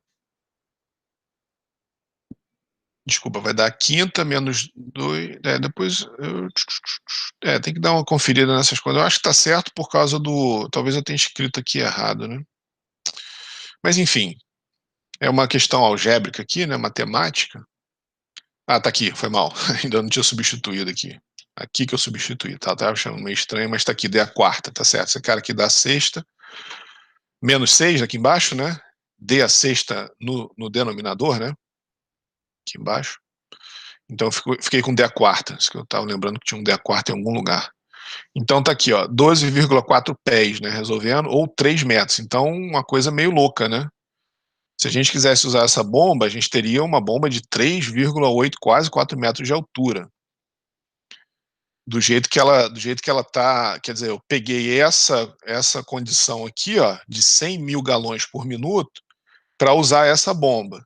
Pô, essa bomba ia ter que ter quase 4 metros de altura e operar aqui, aí o que, que eu faço aqui? Né? Eu simplesmente pego o diâmetro e volto numa daquelas relações aqui, por exemplo, né? 1967 sobre diâmetro ao cubo. Fiquei com 62 RPM, extremamente lento também. Isso daqui não é uma velocidade característica de qualquer motor elétrico, vamos dizer assim, né? Eventualmente isso daqui é bem baixo, né? Tá? Então, isso são números que não são muito coerentes, tá? E aí o coeficiente de potência é a mesma coisa, 0,65 aqui, a gente fica com a potência de 700 HP, um carro de Fórmula 1 talvez, né? Uma coisa bem, bem grotesca, bem alta. E o que, que a gente faz então? A gente pega e calcula a velocidade específica. Isso daqui é para uma bomba centrífuga, essa curva aqui, ó. Isso daqui é para uma bomba centrífuga, né? Ou radial pura. Centrífuga, bomba. Vou botar aqui radial pura, que é esse tipo de configuração aqui. Então vamos calcular a velocidade específica. A velocidade específica, a velocidade de rotação, 6,5, aí eu tive que converter, né? De rotação por segundo para radiano, ou de RPM para radiano por segundo. Então ficou com 6,5, aquela história do 10% lá, lembra? Vazão, aqui eu converti de 100 mil galões por minuto para metro cúbico por segundo. Aceleração local da gravidade, e o head aqui de 25 pés em metro. Ficou 2 aqui, ó. Fiquei com isso aqui mais ou menos 2, tá? Não deu 2 exato, não. Então observa que a gente deveria estar aqui, ó, numa zona de fluxo misto, talvez passando até para uma de fluxo axial, né? Uma zona meio cinzenta aqui, ó, de fluxo misto e axial. Então é aquilo que eu estava falando. Você não está proibido de usar uma bomba centrífuga para uma vazão dessa magnitude aqui, ó, que é enorme, 100 mil galões por minuto. Ou 6 metros cúbicos por segundo, né? Imagina, 6 mil litros, isso daqui dá mais ou menos 6 mil litros por segundo, 6 toneladas por segundo, né? É muita coisa. Então, uma bomba axial seria mais conveniente para esse tipo de aplicação, certo? Então você não está proibido de usar uma bomba centrífuga, mas você vai ter que usar uma bomba de 4 metros, né? Quase 4 metros de altura, rodando a 62 RPM, né? A bomba está ali, você quase vê ela girando ali, né? Tá? Beleza? Bom, tem 15 minutinhos, vamos continuar mais um pouquinho aí, encerrar a aula aqui, ó. Com o seguinte, tem mais uns 3 ou 4 slides para frente. Então, olha só, uma bomba, existem bombas que são feitas com impelidor de dupla sucção. O que é dupla sucção? O fluido entra aqui por baixo e por cima aqui, tá vendo? Olhando aqui, você vê uma separação aqui, ó. E aí uma parte vai para um lado e entra por aqui, e a outra parte vai para o outro e entra por aqui. Os dois lados se encontram e saem por aqui. Então aqui, na verdade, isso é mais um parênteses, né? É só para falar que a velocidade específica para uma bomba de dupla sucção, você tem que dividir a vazão por 2, porque cada lado recebe metade da vazão. Aí isso daqui, na verdade, é um grande parêntese, só para se ficar a perguntar, mas para que uma bomba de dupla sucção existe, né? Então existem vários motivos aqui, ó. Você permite mais vazão, porque se você lembrar da bomba de uma sucção só, olhando de lado, né? Ela entra por aqui, aí faz a volta lá e sai, ela entra axialmente ao raio aqui, né? Aqui está o eixo que está girando a bomba e ela sai radialmente. Então existe um esforço axial aqui, ó, considerável. Quando você tem, a bomba entrando dos 2 lados, esse esforço axial ele é naturalmente balanceado. Claro que você não garante perfeitamente que a mesma quantidade de água vai entrar para um lado e para o outro, mas isso é equalizado. Então tem menos perda no mancal, você tem isso aqui a gente vai ver, né, esquece isso por enquanto. NPSH requerido é uma questão de cavitação e a gente vai ver isso mais para frente. É mais fácil a inspeção, porque olha só, você solta esses parafusos aqui, ó, a bomba abre e você tem uma inspeção ali maior, né, de de mais partes da bomba. O layout da bomba aqui é em linha, né, então ela entra assim e sai assim, tá certo? Por mais que ela seja radial, mas como o layout dela é dessa forma, você pode querer, eventualmente o seu processo não admite que a saída seja a 90 graus aqui, né. Você eventualmente pode querer pode ter uma planta rígida que você não pode mudar, que você pode ter uma laje muito, sei lá, reforçada que você não pode mexer, então eventualmente essa bomba aqui pode ser mais indicada. Então, bom, enfim, eu só estou fazendo esse parênteses grande aqui, para mostrar que a velocidade específica para o impelidor de duplação, a vazão você tem que dividir por 2, e numa bomba de múltiplos estágios, é, que o que a gente quer aqui também, né, seria outro parênteses, né, que é o aumento do head com a mesma vazão, né, a vazão não muda porque você não produz massa aqui dentro da bomba, mas à medida que ela vai passando pelos estágios aqui, o head vai aumentando. Nesse caso, a velocidade específica é a rotação, a vazão, né, do jeito que a gente conhece, mas aqui a gente tem que dividir por I essa relação GH. Então todo mundo aqui é elevado a 3/4, e I é o número de estágio, tá? Então essas são as correções que a gente tem que fazer para centrífuga, e aqui, né, ômega, Q sobre 2, GH elevado a 3/4, para bomba de dupla sucção. Então essas são as correções que a gente tem que fazer, né, para as bombas, tá? Se ela for de dupla sucção de múltiplos estágios.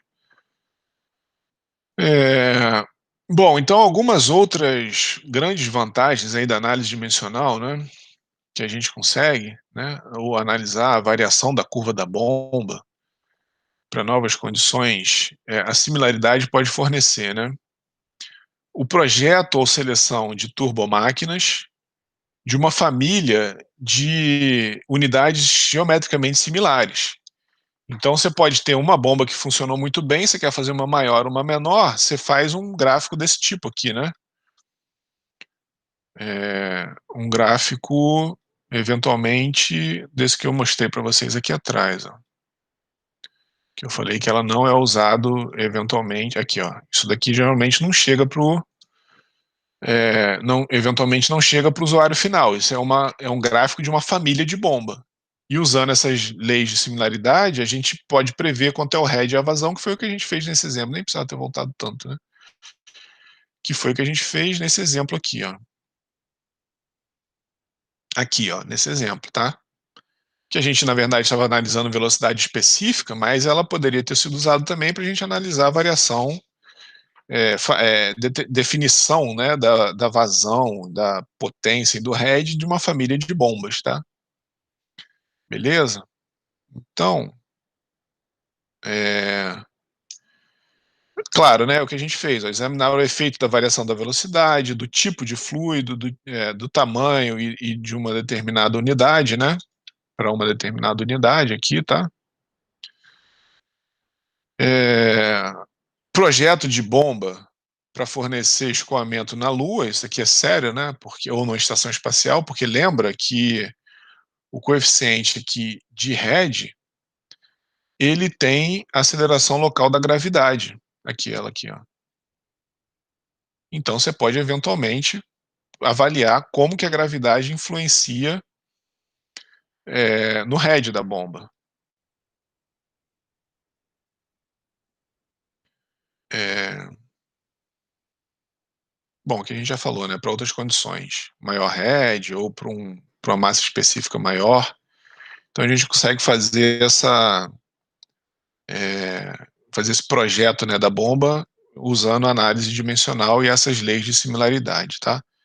Bom, faltam 8 minutos, eu não vou entrar nesse exercício para não ficar quebrado, né, apesar dele ser rapidinho, amanhã a gente continua ele, tá.